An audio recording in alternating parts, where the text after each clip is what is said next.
I look like Laura Lee in her video. Oh my god. Oh, this is a napkin. Did I mess up my mascara? No, we're good. Okay.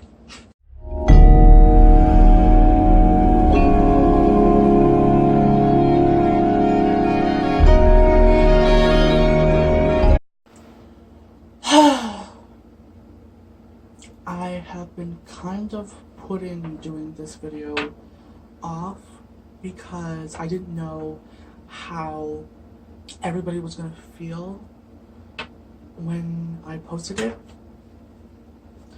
I'm like a super introverted person, so I tend not to talk about the way that I feel in certain situations about myself with other people, especially my family, because I just feel super awkward, and I'm always worried that somebody is going to judge me, even though I 100% know that they won't. Like, they have clearly shown that they would never judge me and never do anything. And whenever they find out about something about me and they realize that I didn't tell them personally to themselves and they had to find out through someone else, they always feel like it was their fault. Like, they did something wrong, but it isn't their fault at all. Like, nothing that anybody else could have done would ever make me feel more comfortable in talking about anything, because I was just always feel uncomfortable no matter what the situation is.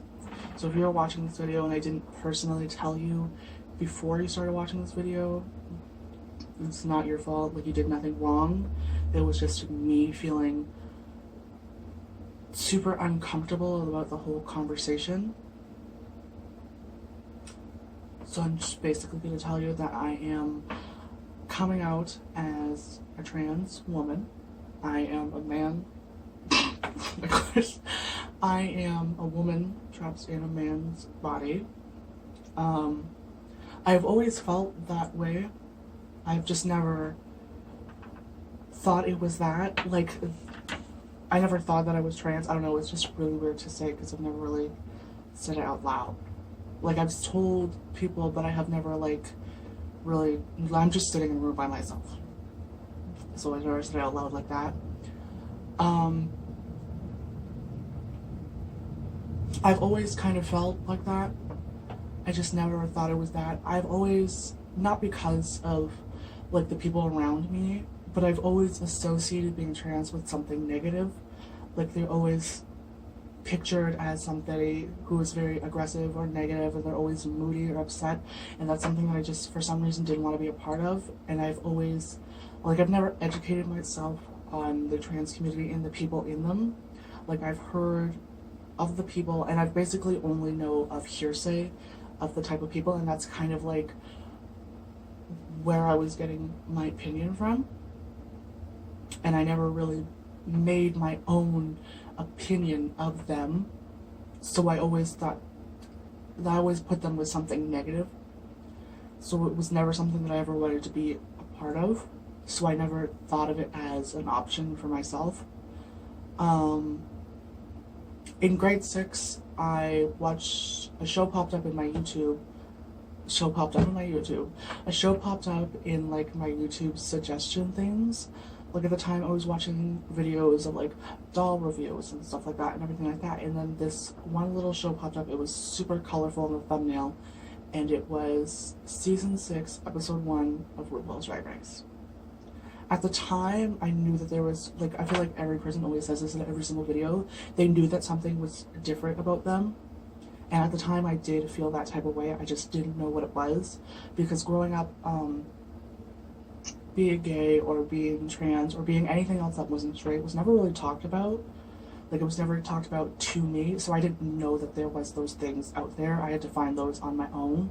It was never really talked about in school. It was never really talked about in my family. Like, in my family, it was just assumptions that were made that everybody in the family was straight, and nobody ever talked about anything else, so I just assumed that they were never there. And then the show popped up, and it was RuPaul's Drag Race Season 6, Episode 1, of its big opening of the whole thing, which if you're watching this, you probably know what I'm talking about. If you're not, just look it up. RPDR episode 6. You're welcome. It's on Netflix. And I watched the episode. At first, I didn't know they were men. I thought they were women. And, like, at the time, I was really into, like, women's clothes and what they would wear and everything like that. But it was never something that I could do, because I never knew about any other options than what I had. I just knew that I was just gonna always be interested in it. And maybe I could go into fashion design or something like that. Even that wasn't even talked about. Like, that wasn't even something that I knew of men working in fashion. Like, it was just, like, at the time, I wanted to be a chef. I used to watch cooking shows all the time. I wanted to cook. I always liked baking with my family and my aunt, my grandmother, and my mother, and my sisters, and everything like that. And, like, I grew up with my sisters and everything like that. And I always, like, those, at the time, I wanted to be a chef, because that's, like, kind of what I thought I could do with what I had. I didn't know anything else that I could do, because I didn't know there was any other options until I watched this show.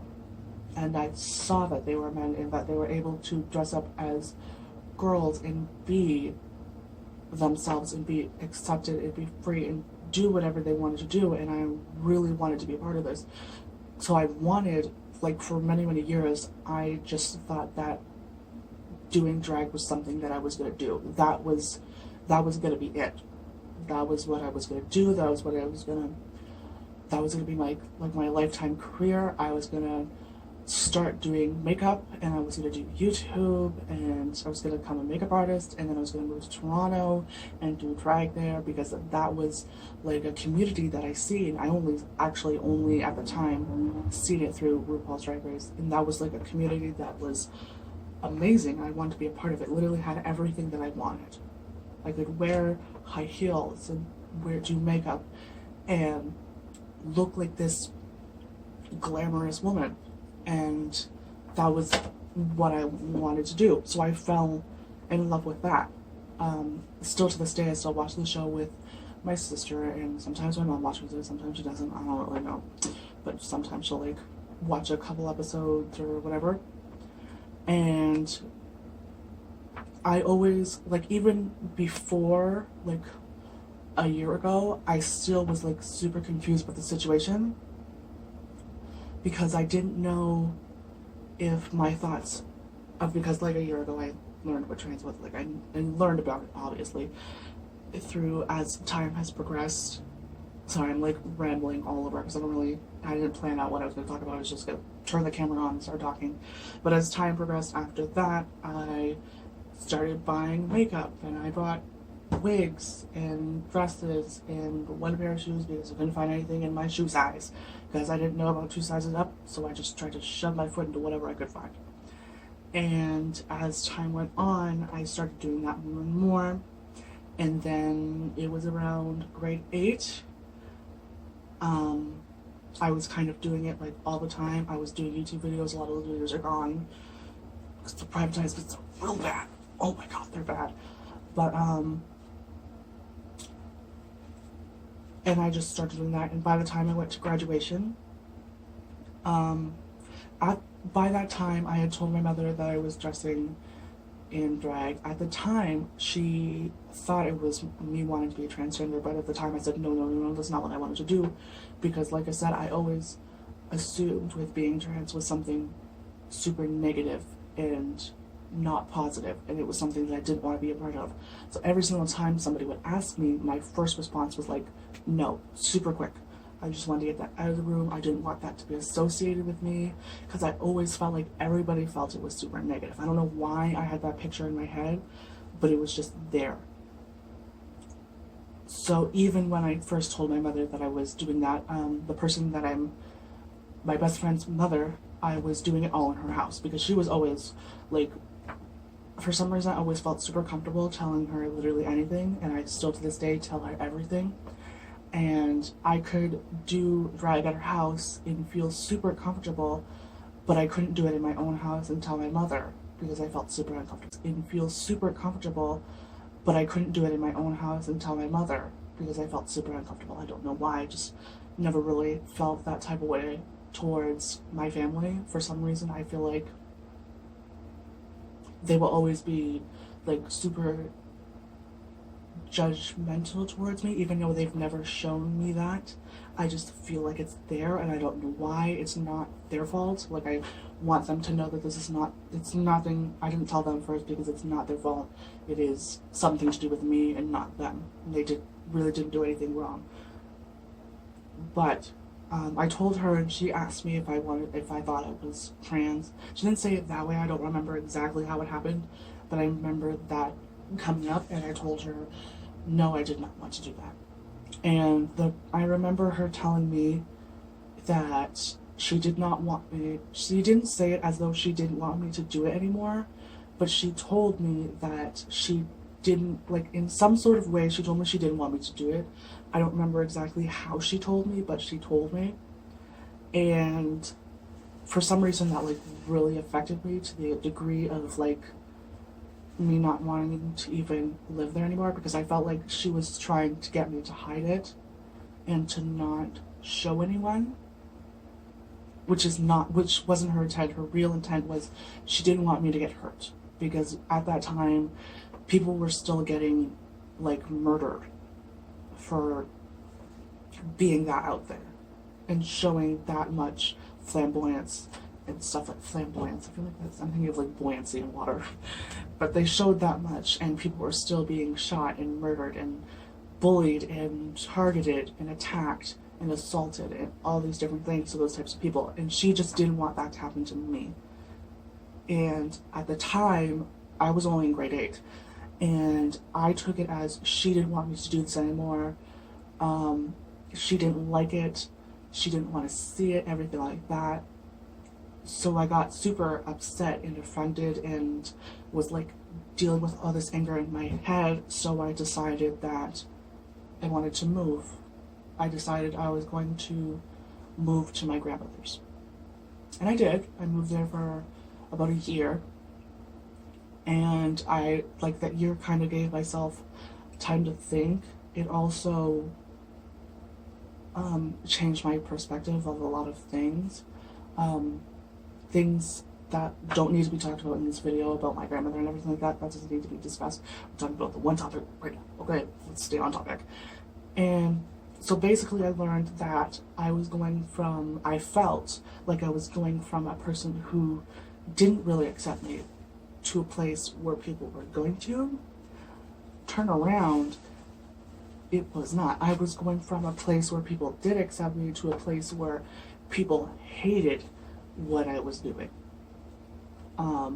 My grandparents did not even take the time to kind of understand anything. They literally threw it all away. They literally took everything I had and threw it in the garbage. Literally. And that kind of destroyed me. And I realized what I had left. You know the saying, you never realize what you had until it was gone. And that kind of really hit me. And I realized I did this for all the wrong reasons.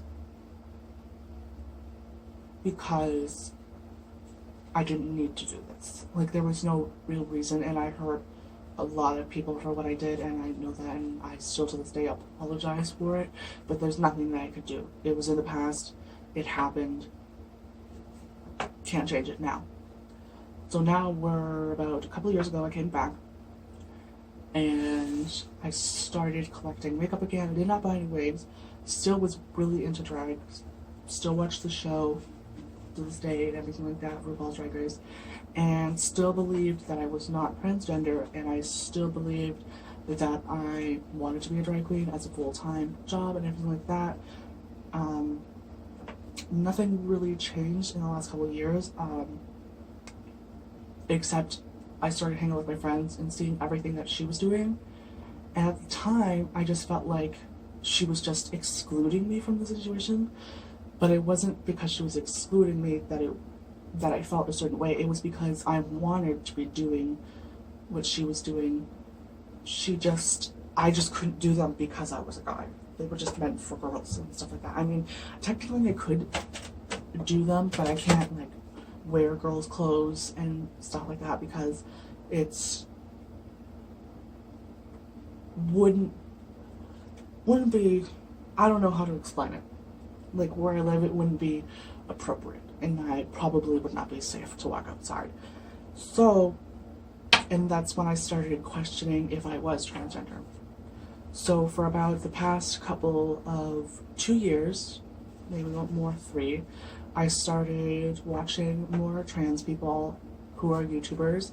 I started watching their stories and how they felt, and realized that from even the very beginning, when I was a very child, of things that I remember, we were very similar.